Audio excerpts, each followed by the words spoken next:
we empower businesses? How do we create 100 Dangotes in Nigeria and increase the revenue earnings of the government and create more jobs for the people? Because it's when businesses succeed that the country succeeds. So you see, there's a huge disconnect. And the misperception we've always had in Nigeria is that government is responsible for the people.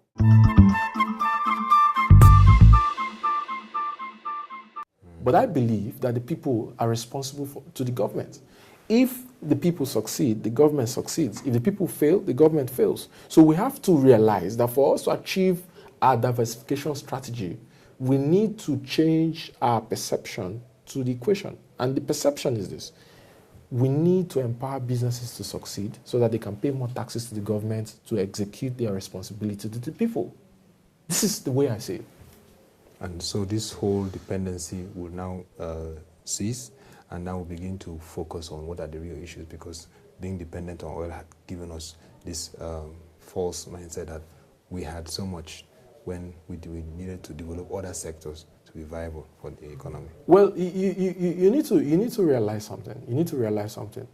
The government has an ignition. The government has to lead the march for this change to start. And the way the government can lead the march is for them to realize that there are basic steps they need to put into play for this to happen. We need to diversify our transportation networks.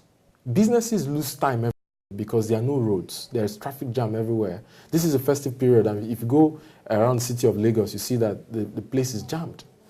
We need to build more bridges. We need to build alternative roads. We need to reduce the pressure on the roads. The reason why roads don't last in Nigeria also is because of the pressure on the roads.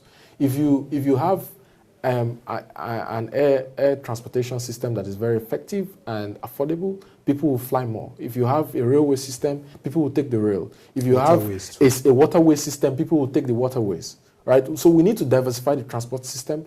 We need to, like I said earlier, focus on our healthcare system, because people are not getting...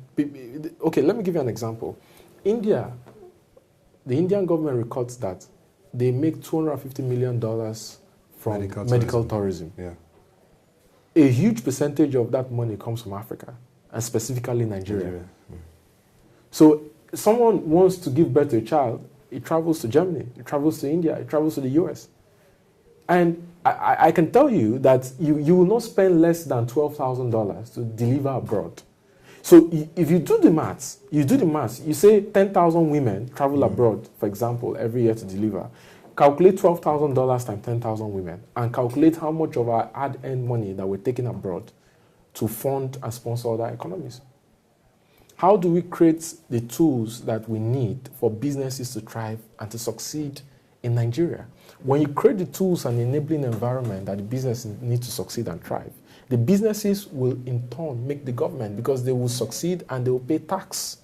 So, you see, this challenge is two-pronged. First of all, the government has to create the system and infrastructure the businesses need to succeed, and then the businesses have to use technology and infrastructure to succeed by first meeting up with the demand of the local population, and then using technology to sell the products and services to other countries, and thereby creating more export revenues for Nigeria.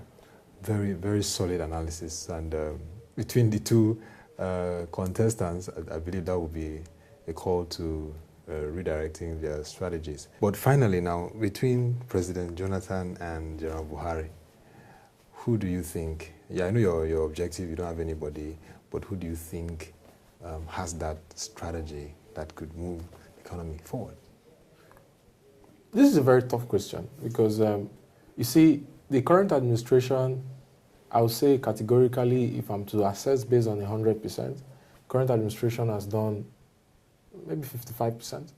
Okay, that's a bit above average. Yes. Compared to Rousseff and Zuma, even when they won re-election. Exactly, they've done 55%. I don't want to give excuses, because at the end of the day, you see, the buck stops on the table of the president. He's the president. There are no excuses. Whatever happens, he's responsible for it.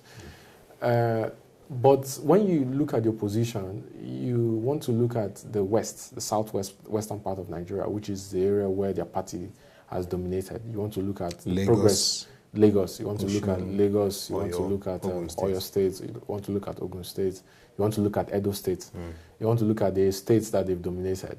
I wouldn't count River State because the governor for the most part of his tenure has been a PDP stalwart. Yeah. So the achievements he did in River State will be counted to PDP, not to APC. Between the incumbent, His Excellency President Jonathan and General Muhammadu Buhari, I will not make a preference, but I will tell you, for people who are looking for reasons or measures to judge or to assess or to analyze where to cast their votes come February 14, 2015, they should look at the progress made in states like Akwa Ibom, in River State. They should look at what the president has done in the north, even if he's not given credit for that. They should look at what his Minister of Aviation did. They should look at the fact that the Benin-Ore Road was completed under his tenure. The Lagos-Ibadan Expressway is started under his tenure. They should look at the fact that the airports have improved. Even if there's been few mishaps, they should look at the fact that power has been privatized for the first time in a very long time, and that the journey to transformation will not happen overnight. It will take time. And they should also consider the fact more critically that the problems Nigeria has was not created by the current president. He inherited them and is doing all he can based on his own analysis to see how he can reduce the problems. Then on the other hand, General Buhari comes under the APC platform. He rides on the achievements of the governors of the Southwest. Voters should look at the achievements in the Southwest. They should look at the fact that infrastructure in Lagos has improved, transportation most especially. They should look at the fact that there's more law and order in Lagos, which is reputed to be a very notorious city. They should look at the fact that the city has created more businesses. They should look at the fact that the governor has focused on internally generated revenue as a means to meet up with his budgetary expectations. And they should look at the infrastructure achievements achieved in Edo State, in Oyo State, in Ogun State, and in Ekiti State that their candidate was ousted in the last general elections in that state. And they should use these metrics to compare and to assess who the better candidate will be for 2015. But whatever happens in 2015, we need to understand as a nation that nations are not built in 4 years. Institutions are paramount in building a country. We need to celebrate institutions more than we celebrate parties and individuals. And we need to realize that for us to succeed as a country and truly emerge as a global power and be part of one of the top 20 most developed economies in the world, which is a vision of Nigeria, we need to set up an economic agenda that's independent of any political party. So we need to set up a 40 or 50-year plan and say whoever becomes president, whatever party wins the mandate, they have to follow the economic agenda agreed to by the country. So the economic agenda of the country should be independent of whatever political party and biases and motives there are. That could be very difficult concerning when you look at developed economies or countries like US.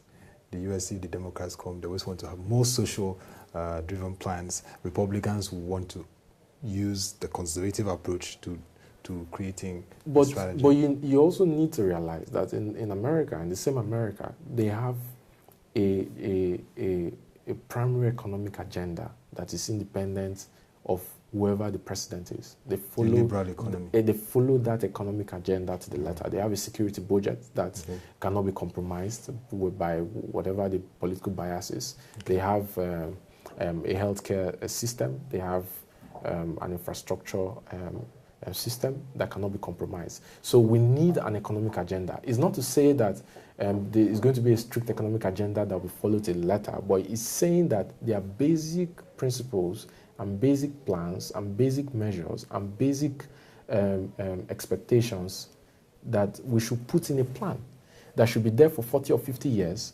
and can only be reviewed in terms of strategy based on the political party that comes.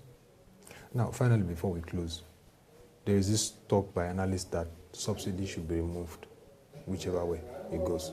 Do you subscribe to it? I agree with it totally, but I have my reservations again. I agree with you totally because I remember on the 1st of January 2012 when the president removed subsidies and then the protests came and then they had to bring it a little. I remember that they removed about 1.3 trillion naira of subsidies from petrol prices, and petrol prices jumped up from 65 to 97 naira, which is where we have it now. Petrol subsidies only enrich oil companies. They don't enrich the people. It's the right thing to do. However, the promises of the administration has not been followed because the president promised that they were going to build refineries. Until now, we've not seen any. So I believe that subsidies should be removed from the economy because it only benefits oil companies. It doesn't benefit the people. But again, you have to look at the current geopolitical realities. You have to look at the oil market. Oil prices have dropped.